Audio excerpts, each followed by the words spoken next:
Hello everyone and welcome to my first video on my YouTube channel.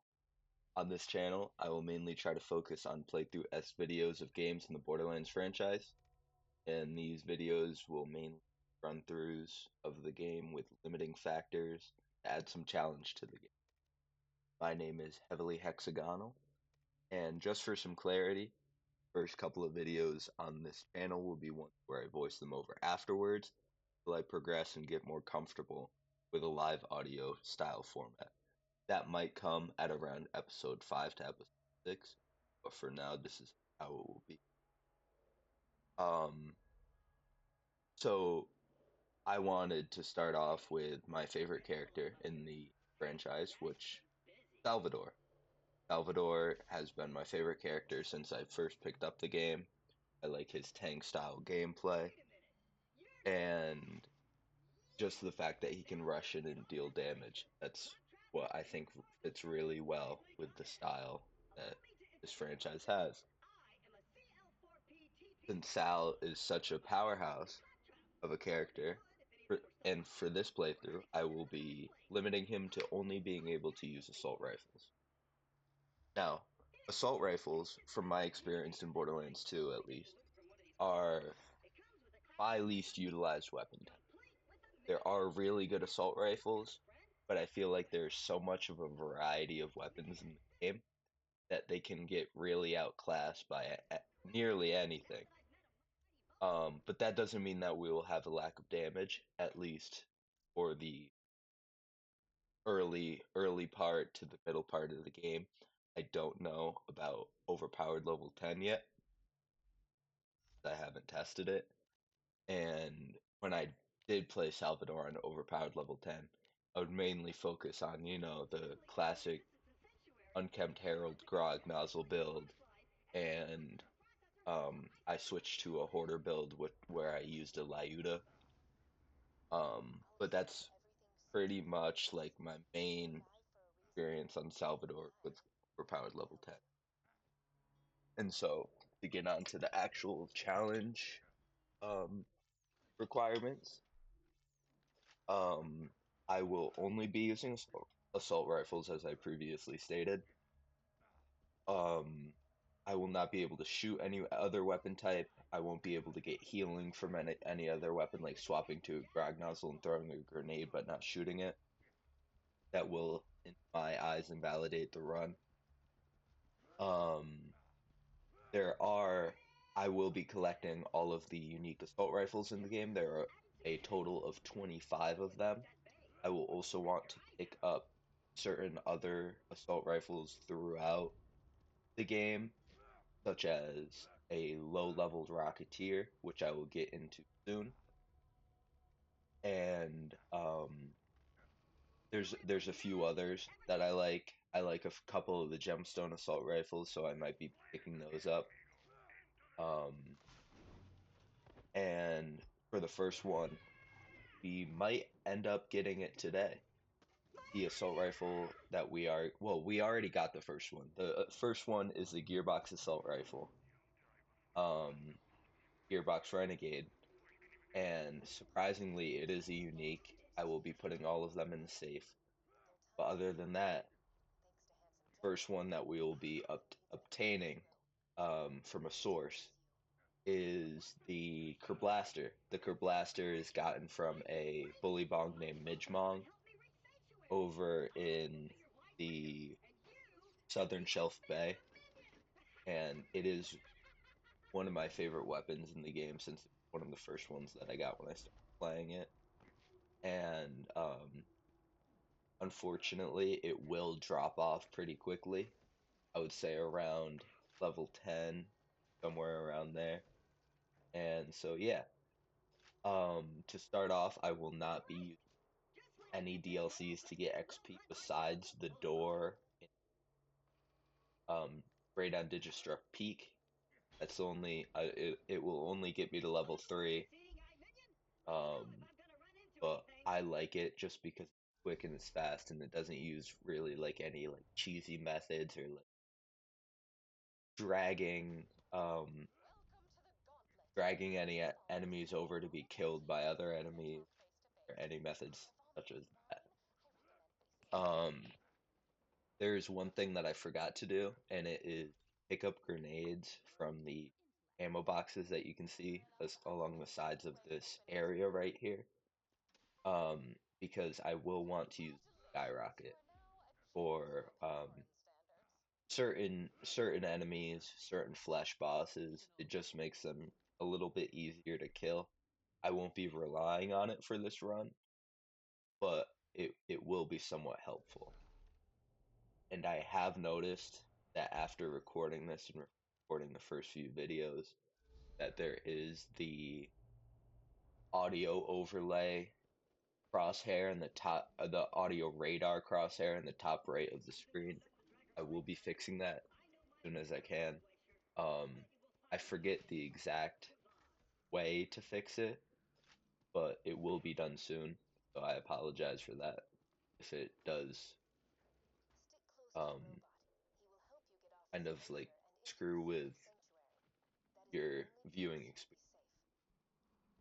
We are coming up on the first couple of enemies. First, these are total of five um, of the baby bully bong enemies, the monglets, and they do die pretty easy. They are the first. Unfortunately, because the XP drop off is so high in this game, I will not be getting from any XP realistically like a lot from this first tutorial area. Um, because I did get to level 3 from DLCs, and yeah, so everything is going pretty casually just for now. Um, I will be hoping to get a better assault rifle from a quest from Hammerlock in the um, Southern Shelf. Quest is called "This Town Ain't Big Enough for the Both of Us." An assault rifle is level 4. It's a assault rifle, flat off assault rifle. It can have any barrel, I do believe, and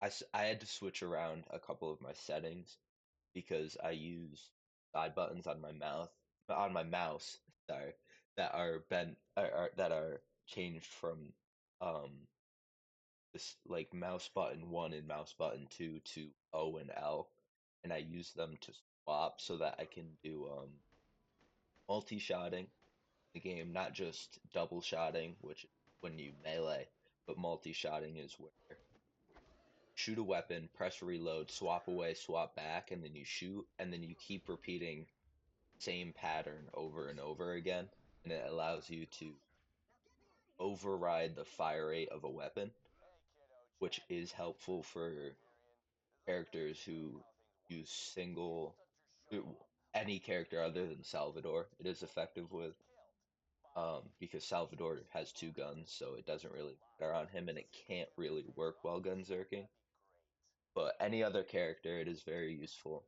I was playing Axton a little bit earlier with the Snowbound mod, and um, it was it is pretty fun. In this playthrough, as I said before, I won't be able to shoot any other weapon type. That includes Babada Booms for things like the skipping the right on Digistruct Peak. Um, I don't really want to do that. Um, there is other ways to skip parts of the peak if I can't do it like 100% legit, which from what I remember, the scaling for endgame with assault rifles is kind of harsh, but Salvador playing as Salvador will negate some of that. If I were to play another character like assault rifles only Axton, I would be and it mag dumping, and otherwise, if I didn't want to dump a whole mag on one, and I would have to use shield, which I will only certain difficult bosses, and possibly Terra as the only raid boss that I can kill legitimately without any um, other exploits in the game, which I will not be using, other than to kill said raid bosses if I can't do it legit. Um, the one the one exploit that is coming to mind is the offhand amp glitch exploit. This exploit is only on Salvador, where it has you need to put on a amp shield that takes away some from the capacity. So that can be any amp shield other than the B shield. And the requirement is to gunzerk, shoot the weapon in your left hand at something, have it hit, and then save and quit, and then jump back into the game immediately, and then run over to that same enemy or a different enemy. Gunzerk, shoot that left hand weapon with the amp shield force active, and then save and quit and keep doing that over and over again. And for whatever reason, the game will constantly stack that same amp damage over and over again. It is, since amp damage is additive to your normal damage, it will not stack exponentially, unfortunately, but it is still a pretty cool exploit, which I might be showing off later in the playthrough. Um, a really fun weapon that I want to try out later on is the Seeker assault rifle. Seeker is a Torg assault rifle with a dull barrel, I believe, and it is a Seraph weapon, so I will need to kill a couple of raid bosses for it. I will probably be taking on all of the raid bosses for crystals, or at least some of them, earlier on in UVHM, just so that I have a chance to get all of the crystals. And the main things I'll be looking out for are, like I said, the Seeker Assault Rifle, which will probably only be useful as an overkill weapon, meaning like getting killing an enemy with another weapon and then getting overkill, and then because it doesn't necessarily have the highest aim, and I will probably struggle to use effectively. Another Seraph Crystal weapon that I need to get is the Seraphim, which is a doll assault rifle, and it has splitting fire projectiles. And from what I know, it is not a very Salvador-esque weapon. I believe that Mecha works better with Salvador just because it has more pellets and generally better weapon for DPS than the Seraphim. But it'll be fun. I'll try it. Try to get one earlier on. Same thing with the Seeker for UVHM and see how those two work out because they might drop off at the end and I want to try to use them while they're fun. Um, Moving on to pearlescence, there is a total of two pearlescent assault rifles, that being the Bearcat and the Becca. Bearcat can be obtained any level past 50. The only other methods to obtain it below 50 are from the gambling machines in Moxie's bar earlier on, and the that's about it for that. But I do want to I do want to get both of those. The Becca will be the hardest one. The Bearcat can be obtained as a world source drop, but the most effective ways to get it are from binary boss. I might want to use it earlier on because the Bearcat is notorious for being a weapon. So I will be farming loot midgets for that if I can get it, either in the Wildlife Sanctuary or in Doll Abandon. farming singular loot midget time. There was a new skip found for the wildlife sanctuary, the four loot midgets that spawn there, but I don't know if it's faster than just going to Doll Abandon and killing that one loot midget over and over again. It might be faster on console to do the wildlife sanctuary load times, but I am playing on a computer, and it might be something that I check out. I don't know. I will see what I get in. But yeah, another thing that you will notice me throughout this playthrough is a thing that's called drop reloading. Pretty much, it's a, keyboard and mouse exclusive where you oh no, you have to reload and then drop your weapon and then you pick it back up and it automatically reloads the weapon for you. And it is a pretty cool thing. It's not useful while gunzerking at all because um you have to drop your weapon, you have to pick it up, and then you have to swap back to it, and that can be kind of awkward um while gunzerking. So I won't be using it for that, but I will be swapping back and forth between drop reloading and normal reloading throughout this playthrough. And yeah, so we picked up the side quest for this town ain't big enough for the both of us, I believe is the last couple of words of the text. And yeah, we're just clearing out the areas right now.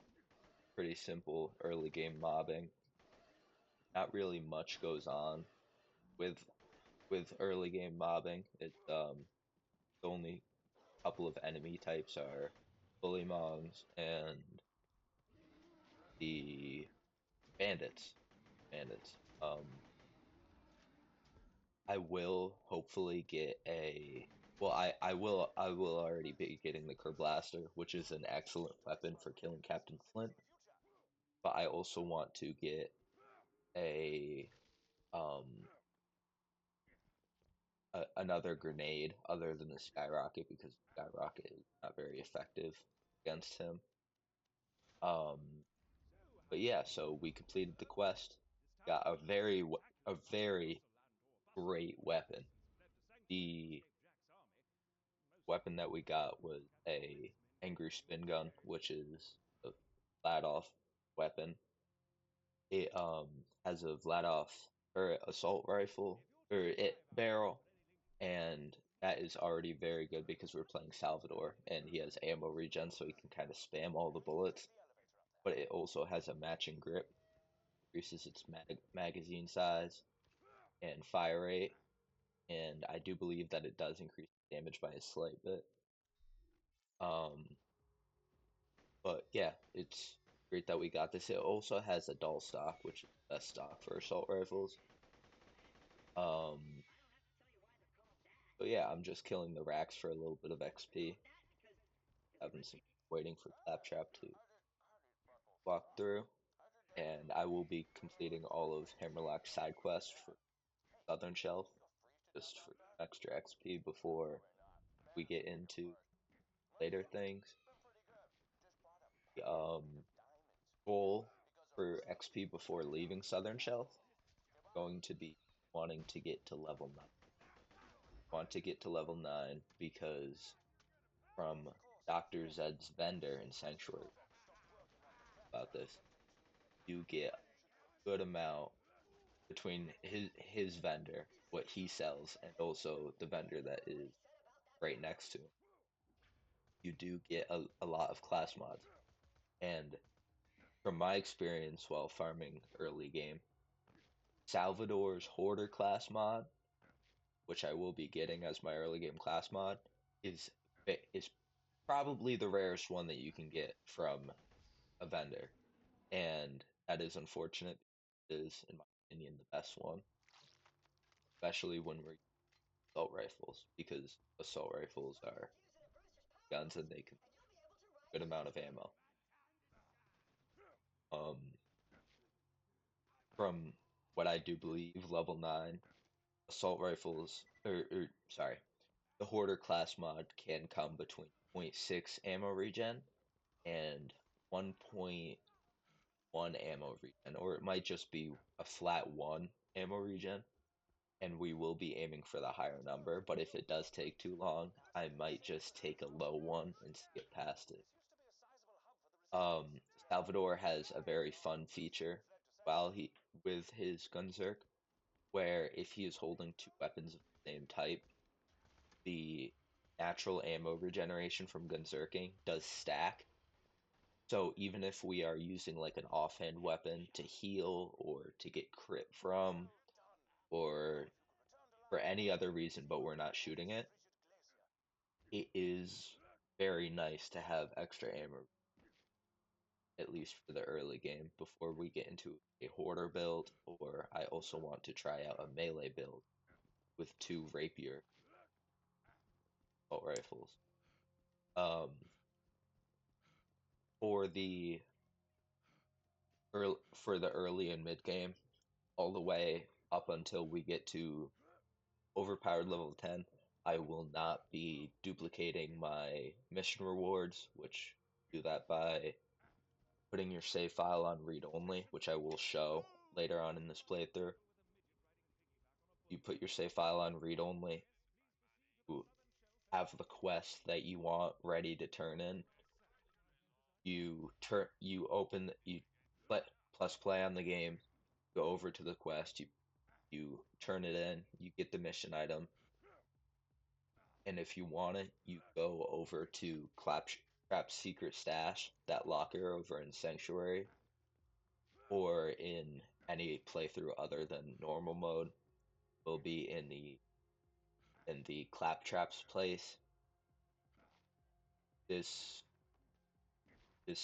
stash is a separate save file, and what it does is it'll save the data right as you put the weapon or class mod or whatever type of utility it is into it, and then it'll be completely separate. So what you can do is you can save quit the game, reload your character from the character selection menu, and then go into the game, and you will have the weapon side of the locker as well as inside of the quest to be turned in, and it will be the quest turn in will be randomized because you haven't yet claimed it yet. But the interesting thing about that is that, oh, if I want to get multiple elements on weapons, but I will not be doing that because at least until I get to overpowered level 10, because I don't know, I just find it kind of cheaty. I kind of want to save time in once I get to overpowered level 10. So I will be duplicating the weapons, you know, just so that I don't have to run through multiple story playthroughs of them. Um, how I like to play the game whenever I do these kinds of games. Um, but yeah, so we picked up the quest called Symbiosis, which is a quest where you fight Midgemong, and it is Midgemong is a pretty hard boss, and unfortunately from those crates I did not get any grenades, so I can't skyrocket him right now. But Midgemong is a pretty difficult boss for the early game, funnily enough, since he's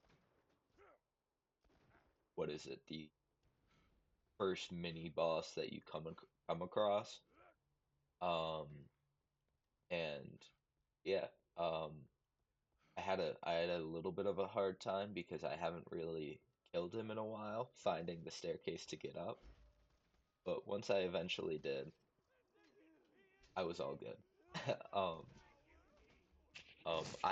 I've been on a 3 or 4 month hiatus from playing Borderlands 2. I've been playing a lot of Minecraft modded, the new Cobble mod, uh, the new Cobblemon mod came out, and I also have been playing a good amount of Wonderlands. Wonderlands is a lot more fun of a game than people recognize. And so what I do is I see that there's ammo vendors in here as well as health vendors. For whatever reason, I don't pick up grenades like I was supposed to. I don't know. I kind of wasn't thinking right there. And Midgemong ambushes me from behind, get knocked down, and then I die. I'm trust me, I'm not this bad at the game. Unfortunately, no enemies were spawned up there because I took up the spawn cap by running through and not killing anything. Um, but yeah, that is the first death from the playthrough. Um, the one life is now over. Um, yeah, but the Kerblaster is a 1 in 10 drop from Midgemong. It is not a good late game, but pretty good early game because early game you don't really get as many splash options, and the otherwise the weapon variety kind of lacking. But because we will be obtaining it at such a low level, it does drop off very quickly. Each level in this game, I think, increased weapon stats as well as enemy stats by 13.7%, and that does stack exponentially. So by the time that we're level 6 or level 7, see that the Kerblaster does not do as good. It is quite lackluster in its damage. But we're playing Salvador. We have all of the spam. The first couple of levels, you could see that I just got my Gunzer. First couple of levels of the this playthrough, I will be specking into Inconceivable, which gives you a 50% chance while um your shield is depleted, or if your shield is half depleted, it will give you a 25% chance. It scales between your shield and your health. So if you're losing 25% of your shield and 25% of your health, you'll have 25% chance not um to not take ammo up when you shoot. And um a good shield for that is the Rough Rider because the Rough Rider is always empty and it counts as an empty shield. So it will be pretty good for this. Um but yeah, ammo early game might be a little bit of a struggle. It depends on our RNG with Iridium. The um the first ammo upgrade for assault rifles is probably my favorite one, just because um currently we have 280 assault rifle ammo max at the start of the game. If you buy that upgrade, it will up it by 140, making the total 400 assault rifle bullets ammo capacity. I will only be upgrading the assault rifle ammo type in the vendor in terms of the gun ammo types. Grenades I'll be still be buying. Safe storage I'll still be buying just so that we can collect all the weapons. So yeah, this is the first episode of my YouTube channel, and I hope that you guys enjoyed. A couple of the settings for OBS might be changed around a little bit, but yeah, everyone have a nice day, and yeah, good luck with the rest of your day.